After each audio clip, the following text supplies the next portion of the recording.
Good evening, my name's Alex Campbell and you're watching the 5th episode of Dissecting Trek.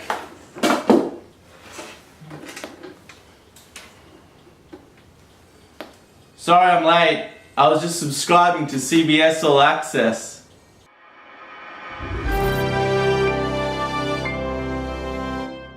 On this episode, I'll be dissecting the Vulcan Hello and the Battle of the Binary Stars, the two first episodes of the new series, Star Trek Discovery. Discovery is a completely new way of telling a Star Trek story, in a way that you might not expect. You should watch carefully. So before I talk about the plot of these two episodes, I want to talk a little bit about the behind-the-scenes controversy which has encapsulated this series. The original showrunner was Brian Fuller, who wrote for Star Trek Deep Space Nine and Star Trek Voyager. He was also the showrunner on Hannibal, which I think is a very well executed show. I think we'll discover you and I have a great deal in common. I don't find you that interesting. You will. Now Fuller is a massive Star Trek fan, and he said a couple of years ago before giving this project that he would drop everything he was doing to start up a new Star Trek series. He started off as showrunner on Discovery, and apparently there was some tension between him and CBS executive Leslie Moonves. Weird last name. And Moonves wanted the aesthetics of this series to match the Kelvin timeline of J.J. Abrams' rebooted fucking Star Trek prequel movies. And Fuller came out and said that hardcore Trek fans wouldn't like this, and he wanted to match the look more aesthetically to the timeline that this show was set in, which was 10 years before the original series. So anyway, Fuller was either fired or quit, which is saying something because he was a massive Trek fan and he wanted to do this project more than anything. So really, before I even watched this, warning bells are just going off in my head. I also wanted to say that I tried to approach this series objectively, and I didn't want any of that information that I had to influence my opinion of it.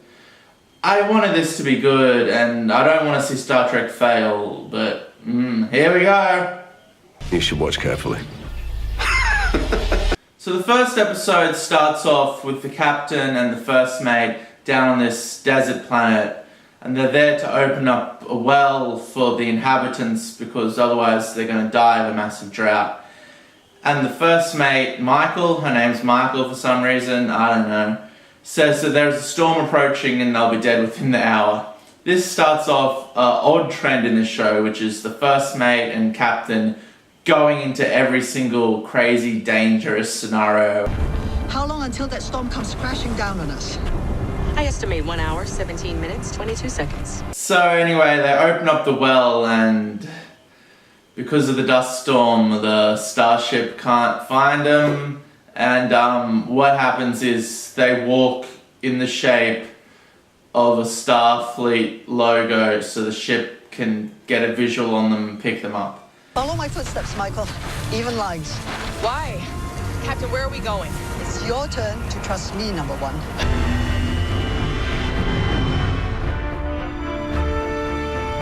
Now this makes absolutely no sense and is stupid and is a very silly way to open up an episode and a series. First of all, I don't know about you, but I would have trouble orienting myself while trying to make a massive Starfleet logo. Like, I just don't have the conceptual ability to know how to plan out something to look like that on that scale from a bird's eye view. Also, it's extremely windy on this planet, and their footprints would just be blown away shortly after walking over them. I mean, it wouldn't be there. The wind is just going to blow their footprints away. Why not just stay at the well? The crew knows you're going to the well to unblock it for the locals.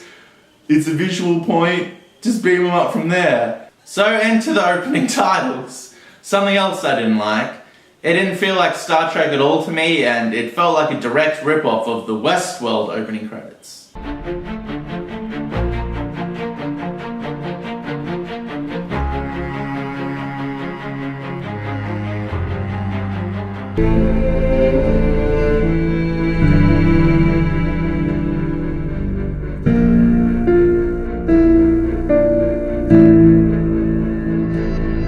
So I want to talk about Alex Kurtzman for a little bit, who's executive producer on this series. He wrote for Star Trek 2009 and Star Trek Into Darkness. We needed to maintain the core of what Trek has always been about, and yet the scope and scale needed to expand so far beyond anything that had been in television before. And he's credited as writing the story for this episode, as well as Brian Fuller, who left obviously, but they still end up using his script in the end. Now, I hate Alex Kurtzman. I think he's a terrible writer. He's such credits to his name as Transformers, The Amazing Spider-Man 2. He wrote and directed that terrible, terrible piece of garbage new Tom Cruise movie, The Mummy.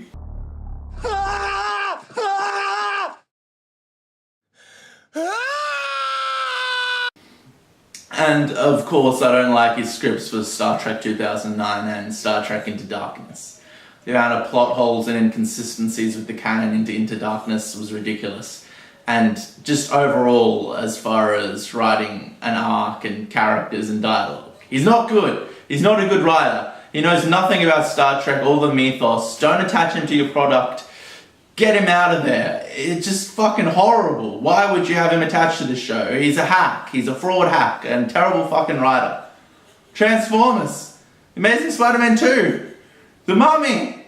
Into Darkness. This guy's fucking shockingly bad. And what about a TV series as well? Because I guess Trek's not been on TV for quite a while now, and we all want to see it come back. Is that something you've been approached to do to maybe see if you can bring it to the small screen? I mean, look, I think the thing about doing it as you would have to have the same reason that we had to do the movies, to do the television show, not just to do it, but to say there's actually a new story here, and there's a new direction, and there's a new chapter in Star Trek that feels really relevant and has its own course and is inspired by all the things that inspired us to want to do these movies. So I think we're very protective of Trek in general and would want to make sure that it was being done for the right reasons if it ever happened. And one of the things I didn't hate about this episode was Doug Jones' portrayal of the science officer. I forget his name. Some kind of scattering field is confounding the ship's ability to translate the image. As science officer, I can provide a far more concrete and in-depth analysis than simply reading data off a monitor. But he's basically acting as the Spock Data character in the show. And of course, he's not as good as Spock or Data, but there's only been 2 episodes of him, and that's a hell of a legacy to live up to, you know? You really can't compare him to Leonard Nimoy or Brent Spiner, especially not at this point. But his portrayal was pretty good, and his character was somewhat interesting. More interesting than any of these other fucking idiots. You think someone's trying to get our attention? If they are, they have. Also want to talk about the cinematography and the directing of these 2 episodes, which I fucking hated. They're trying to rip off JJ's style from the Kelvin timeline movies, and they're not JJ Abrams. And you shouldn't rip off a director's style. You should try your own style. There's so many shitty Dutch angles where the camera is held on this stupid fucking angle for style, I guess, and lens flares, and they're just not holding anything flat, and the camera's always moving around and panning around in dialogue scenes where it doesn't need to be, and Sometimes I look in the screen, I'm like anything that you see now, but maybe more than the observation. We've reached out every form of friendship using darkness has, blocking our heads. Feels like so. Maybe our relay got too close to bring our comfort and destroyed it. You remember Microsoft and Michael Byrne? the Dutch angles just pissed me off. They went on forever and ever and ever, and there were way too many of them, and it was pointless, and it wasn't stylistic. It looked stupid. Crank is a really good example of how to shoot something in an interesting manner, but I'm also a believer in old school and just, you know, shooting stuff flat and having a normal angle and not panning when you don't need to. This is Star Trek, and while I'll admit you should throw some new interesting shots in there, don't do it every fucking 5 seconds. It's ridiculous. Computer privacy. How dare you challenge me? I apologize. For my Don't insubordination. you realize that kind of talk can destabilize a crew? Don't underestimate them. I've overseen their exercises. They're ready for battle. Battle is not a simulation. So the crew of this ship, whatever the fuck it's called, goes to investigate a broken Starfleet satellite. And they come across an anomaly which they can't analyze because of some solar radiation. So what they decide to do, well, what the captain decides to do is send the first officer and the science officer towards this unknown object to investigate it, even though the science officer has just stated that With the high levels of radiation kicking off those binaries, she'll have 20 minutes until her DNA starts to unravel like noodles. yeah, that's completely stupid. Why would you send someone in that scenario? Just send a probe. At least send some red shirt in there, not your first officer and your science officer.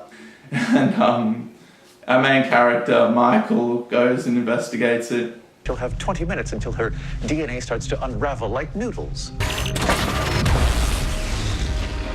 So Michelle Yeoh, I think, plays the captain, and her performance is shocking, It's just completely flat and boring, and she shows no emotion to anything, and she's completely unrelatable and made stupid decisions, and just really didn't like what the actress was trying to do, which was nothing, I guess, just getting a paycheck. Yeah, every scene, no matter what's happening, whether she's being attacked by Klingons or talking to her friend, it's the exact same flat, broken, emotionless dialogue. Ugh. Ops, damage report. Ensign Connor. Transferring ops to this station, Captain. Direct hit. Hull breaches. Decks 13 through 15. Shields. At maximum, Captain, and hold it for now. Helm. Evasive maneuver 7 Alpha. So, I've talked about not liking the content of this show so far, and I want to talk a little bit about tone and pacing. And I realise that it's 2017, and you can't do a show that has the tone and pacing of The Next Generation or the original series, because people will be bored. They don't want to see people talk about quantum physics or thermodynamics. They want to see action and explosions. And this series, to me, it just doesn't feel like Star Trek. It doesn't capture that. It doesn't make me feel like I'm watching Star Trek. There's also a lot of scenes with the Klingons talking in their home language, which I like, but the dialogue is really muffled through their prosthetics and false teeth, and I don't know why they couldn't just have re-recorded the dialogue with ADR and put it in there. Also, I think this would alienate a lot of new audience members coming to the table, just opening up with these masked guys babbling in some language with subtitles.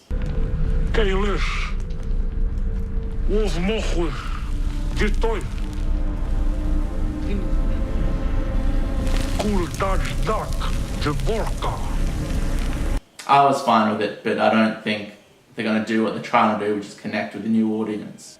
I will say that the prosthetics for the Klingons and for Doug Jones's character looked really good.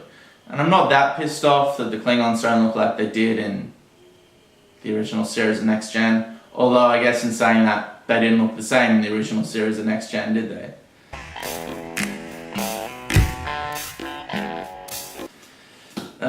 Change for the times, whatever. Now I said that this didn't feel like Star Trek to me, and they do this thing with holograms all through the show, where holograms are like a prevalent thing in Star Trek now, which I've never been before.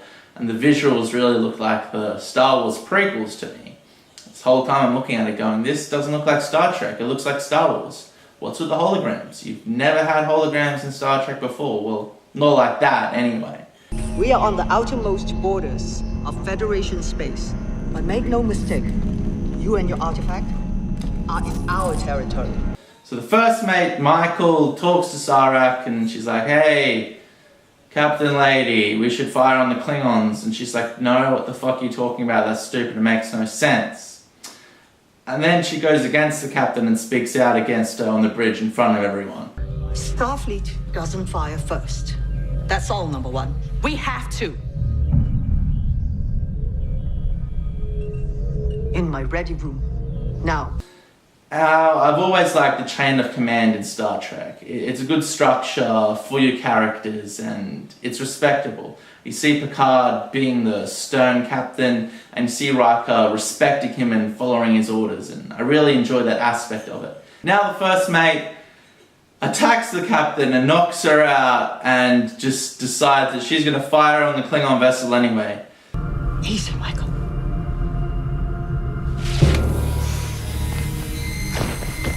I can't respect or understand her character at this point. I don't understand her motivations, and I don't like her. Why would a first mate do that to the captain after serving under her for 7 years? You're not setting up good characters, you're setting up people that we hate. They also show a flashback of 7 years earlier when Michael first came onto the ship. Thank you for receiving us, Captain Giorgio. The pleasure is ours. As discussed, this is my ward, Michael Burnham. Which leads me to believe that she's just been on this ship for 7 years and has worked her way up to second in command. She didn't go to Starfleet and do the academy thing and any training or testing. She wasn't transferred to another ship. I mean, this is like a military or police force. People get transferred all the time.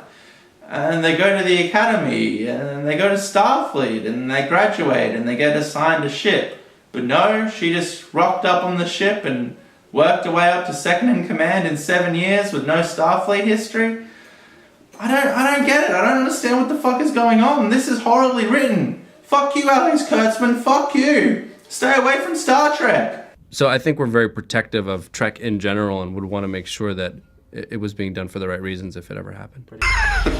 And then Michael calls Sarek long distance in real time because he mind melded with her, and if you mind meld with somebody, you can communicate with them in this alternate dimension in real time, no matter the distance.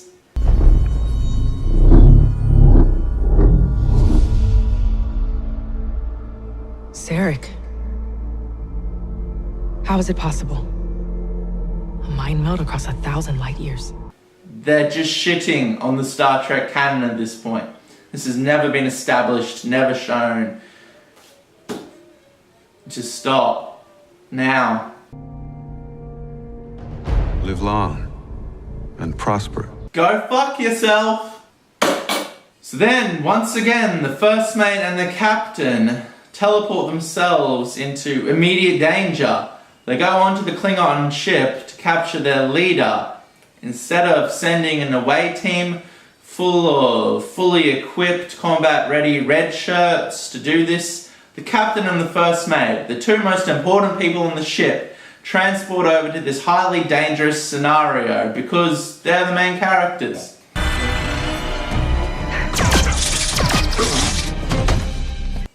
Now, I know that Kirk and Spock and Picard and Riker went into dangerous scenarios too, but they were always followed with a team, and if it was too dangerous, they didn't go. Picard didn't teleport himself into every fucking action scene because he's the main character.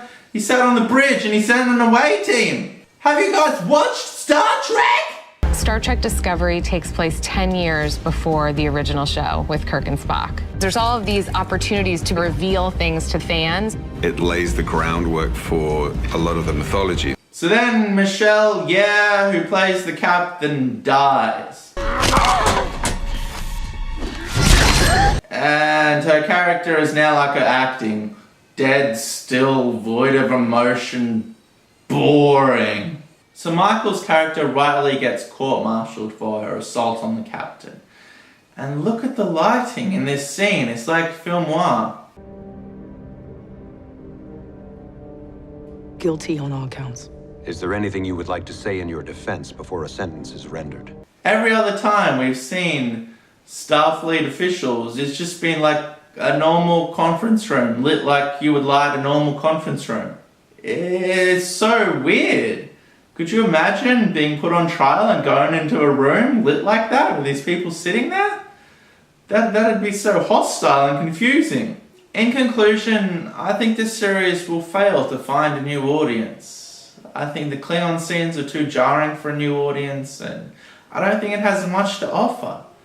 I also think that it won't do well with hardcore Trek fans. For me, it didn't encapsulate why I love Star Trek, which is well-written plots, greatly developed characters, and high-concept sci-fi premises. It was poorly written, it looked like a shitty J.J. Abrams ripoff, and it was just action schlock in the end. I'm sorry, but this won't perform well, CBS. No one's gonna watch this on your streaming service, and no one's gonna watch it on Netflix. It's not a well-constructed show, and it shits on Star Trek canon, and it looks like garbage, and it's written by a fucking hack. There's actually a new story here, and there's a new direction, and there's a new chapter. Thank you for watching, and it'd really help out if you could like, subscribe, and in the comments tell me how I'm a cynical arsehole. Now I'm overreacting and the show's not that bad and it's actually kind of enjoyable, and just shut the fuck up and enjoy it and eat your popcorn. Thank you, and good night.